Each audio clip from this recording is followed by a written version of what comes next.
Hi, welcome to this new question and answer series. So I'm going to try to answer some of the many questions which I get in from all the students around the world and some of the people that follow me on social media and stuff.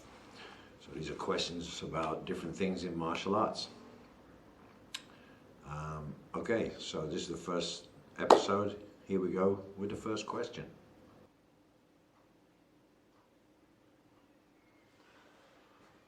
What makes Choi Lai Fat different from other styles? Okay, well, first of all, Choi Lai Fat has a very, very deep and broad history. So there have been a number of generations of great teachers, and they've all added to the system. First of all, Choi Lai Fat is one of the only Chinese Kung Fu systems which blends Northern and Southern technique. This comes because Chan Hyung, the founder, had different teachers. And he combined their teachings into the system. I've trained in most different Chinese Kung Fu systems, and obviously Choi Lai Fat is my main system. And the thing I find is the system is a huge system of forms and weapons. You know, we have like over 50 different weapons, two-man sets, sparring routines, two-man routines. There's just no end to the system, and it's a very effective fighting system, which is also important. If you're training Kung Fu, you should expect that you should learn to fight as well, or at least have the ability to learn to fight if you're interested in that. And I think that's what makes it different, is that it's been maintained for a long time, many generations, and just a lot of content. The system is very, very big. We have 150 different hand forms, and like I say, over 50 different weapons, and some of those weapons, like some broadsword sets, there might be 3 sets in the system. You know, staff, there's a few different sets. Yeah, that's, I think, what makes Choi Lai Fat, for me personally, the best system of Chinese Kung Fu.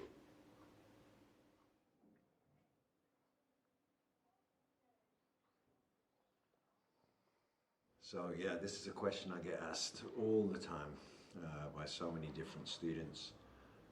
So in our system we have over 50 different weapons, and my teacher always taught me to try to master each one.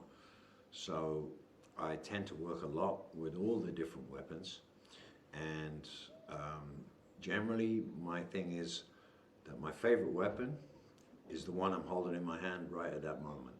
So that's a very Taoist approach, staying in the moment.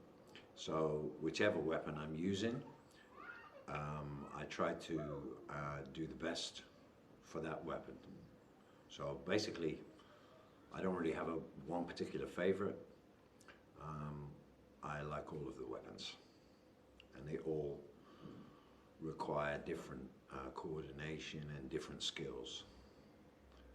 And that's what attracts me. So no real favorite. So this is a really good question. Obviously I learned so much from my SIFU through the years, but I think the most important thing he ever told me was the martial arts is like a huge field full of weeds and grass and a few flowers. And the most important thing to have a successful career and keep students for a long time is to try to be a flower, and be as pure as possible. So don't cross-pollinate and mix with the weeds. Just try to be the flower. Stay true to the system that you follow, and nurture every part of yourself. Keep your roots very strong, and take care of all aspects. And in that way, you'll be the best flower you can be. And then the story goes that if you're the sweetest flower, the bees will find you. Okay, so when you're fighting, footwork is vitally important, because, as we say, your footwork will get you into trouble sometimes if you do the wrong footwork, but it will also get you out of trouble if you know how to move. There's a lot of routines. Obviously, what's important is that you're training with somebody who knows what they're doing, who knows how a fight moves. But a simple thing you can do, and there's a video coming up in just a second so you can see more clearly, but if you're at home, you could just take 5 cups and place those cups on the ground, and then you can work routines through the pattern on the floor. This is a real easy way to train, and it actually works really well just for moving in, understanding how to roll out of a situation. So take a look at the video coming up and get started with that one first of all. Here's my way in, see? 1, 2, there's my cross.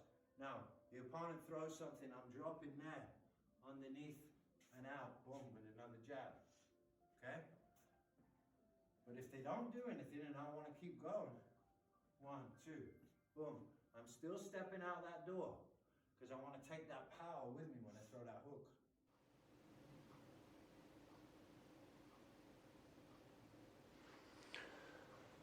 How to train your jumps. Okay, well, obviously this is all to do with leg strength and dynamic explosive power. When we jump, we need to launch.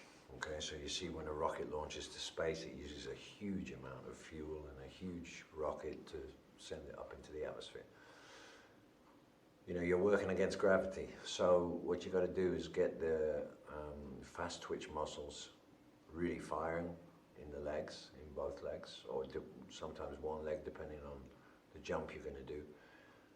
Obviously, we have jumps that involve spinning techniques in the air, or kick combinations in the air, or doing a corkscrew or something in the air. And it could be that you might launch differently, but let's say you just want to jump straight up first of all. So a good idea first of all is to measure just on a big wall. Take a little crayon, jump as high as you can, put a little mark on the wall. And then in a week or so, after you've done some of the training, then jump up there, do it again, and keep going like that. You see your improvement.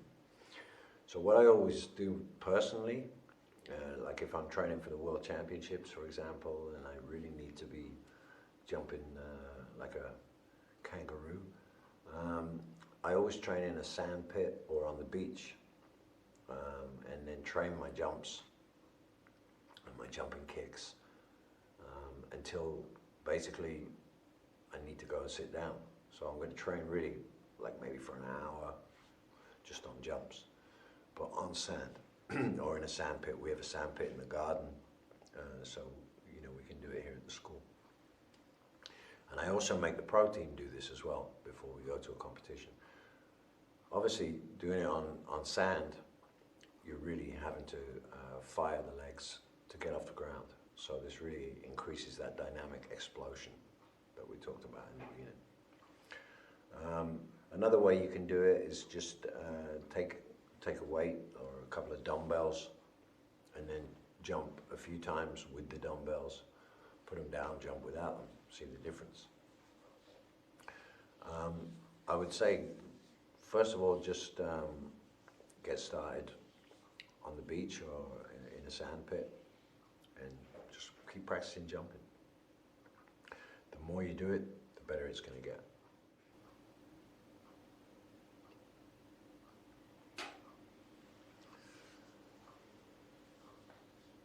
This is an interesting question because actually I would say everything you learn from when you start out as a beginner, you're going to develop a little, understand it more, and then relearn it.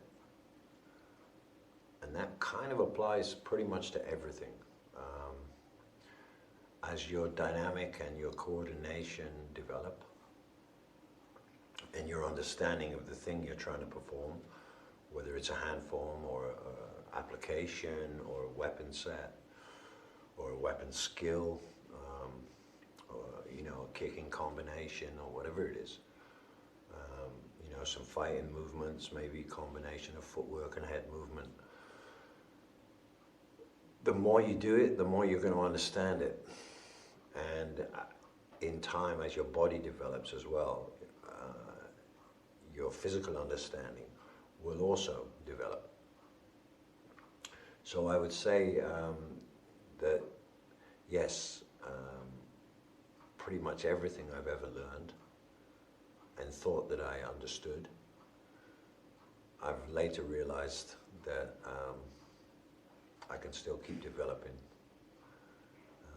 and probably that is never done. So if you sent a question in and it wasn't in this video, then hopefully it will come up in the next one. And if you have a question but didn't send it in yet, then you can send it to us on the email at this address, and then hopefully it will show up in one of the next videos. Ask questions about anything to do with martial arts or training or the history or whatever. And hopefully we'll see you on the next video.